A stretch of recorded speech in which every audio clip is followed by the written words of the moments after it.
Phone କରିଥିଲେ କି ତମେ ଦି ଜଣ ପୂଜାକୁ ଆସ। ସତରେ ମୁଁ ବିଶ୍ୱାସ କରିପାରୁନି କି ମୁଁ ସକାଳୁ ଆଜି।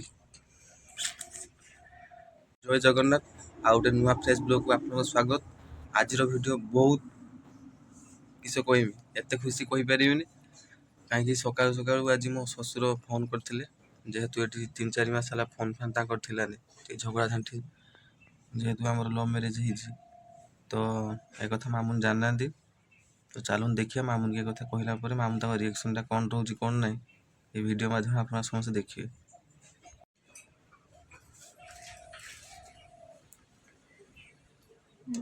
ଏଠି ହେଇଯିବି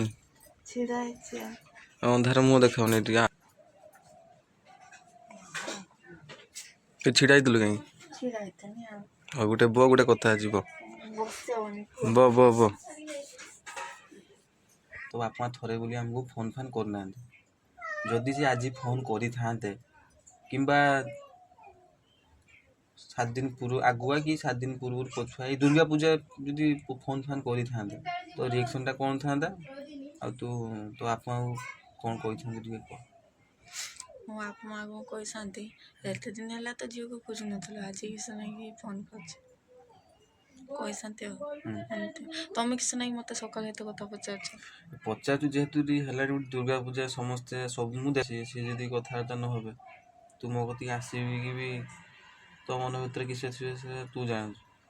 ତ ସିଏ ଯାହା କଥା ଆଜି ଏଟା ପଚାରିବା କଥା କି ଯଦି ଫୋନ୍ କରିଥାନ୍ତେ ତ ଆଜି ତୋ ରିଆକ୍ସନ୍ଟା କ'ଣ ଥାନ୍ତା ସେଇଟା ଟିକେ ମୋତେ ଘରକୁ ଯାଇଥାନ୍ତେ। ମାନେ କେତେ ଖୁସି କେତେ ସେଇଟା ଟିକେ ଖୁସି ଥାନ୍ତେ। ଖୁସି କାହିଁ ଜଣା ପଡ଼ୁନି ତ?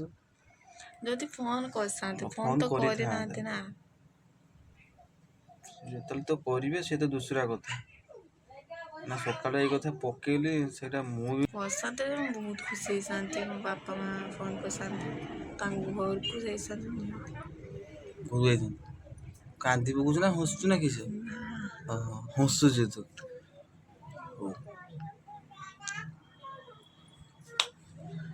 ଏଇଟା ଭିଡ଼ିଓ କରିବାର ଇଏ କି ଲୋକମାନେ ତ କେହି ଜାଣିନାହାନ୍ତି ନା। ସେଟା ଲୋକମାନଙ୍କୁ ମୁଁ ସେଇଥିପାଇଁ କହିଲି ଏଇଟା ଗୋଟେ କରିଦିଏ, କେହି ତ ଜାଣିନାହାନ୍ତି ସେଇଥିପାଇଁ ଭିଡ଼ିଓ କରିବା କଥା। ନହେଲେ ସେମିତି କିଛି ରିଜନ୍ ନାହିଁ କି ମୁଁ କାହିଁକି ସକାଳୁ କ୍ୟାମେରା ଉଠୁଛି ନାହିଁ, ମୋବାଇଲ କ୍ୟାମେରା ଧରୁଛି ଭିଡ଼ିଓ ଗୋଟେ ମାର।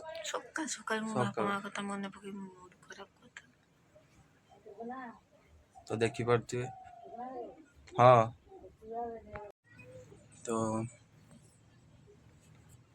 ସେ ଟିକେ ଭାବୁଛନ୍ତି କି ଯଦି ଆଜି ଫୋନ୍ କରିଥାନ୍ତେ କ'ଣ ହେଇଥାନ୍ତା କ'ଣ ନାହିଁ। ହେଇନି ଯଦି କଥା ହେଇଥାନ୍ତୁ ଯଦି ତ ଭଲ କଥା, ଆହୁରି ଖୁସି ହେଇଥାନ୍ତି। ତୁ ଖୁସି ହେଇଥାନ୍ତୁ। ଭାବିନେ ତୁ ଆଜି କଥା ହେଇଛୁ ତୋର କେମିତି ରହିଥାନ୍ତା ଏକ୍ସପିରିଏନ୍ସ? ତୁ କଥା ହେଇଛୁ ତୋତେ ମାନେ ତତେ ଡକା ହେଇଛି କି ହଁ ଦୁର୍ଗା ପୂଜାକୁ ତମେ 2 ଜଣ ଆସ। ବହୁତ ଖୁସି ଥାନ୍ତି କହିଲେ। ଖୁସି ଥାନ୍ତୁ ନା ଟିକେ ନା ଅଧିକ ନା କିଛି ବହୁତ ସେ ଖାଲି କହୁଛନ୍ତି ବହୁତ ଠାରୁ ଅଧିକଟା ଫୋନ୍ କରିଥିଲେ।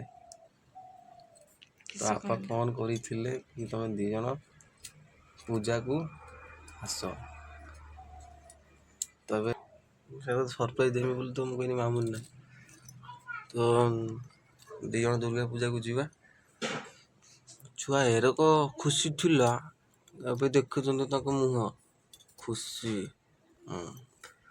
ତା ଭିତରେ କିଛି ହଉଥିବ ସେଟା ମୁଁ ଜାଣିଛି।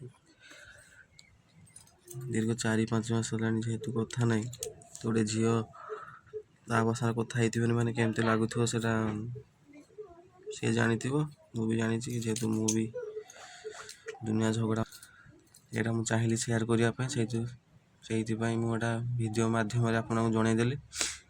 ଆଜିର ବ୍ଲଗ୍ ଏଇଠି ହିଁ ଶେଷ କରିବି, ଆଉ ବେଶୀ କିଛି କହିବିନି। ଯଦି ଭିଡ଼ିଓଟି ଭଲ ଲାଗିଥିବ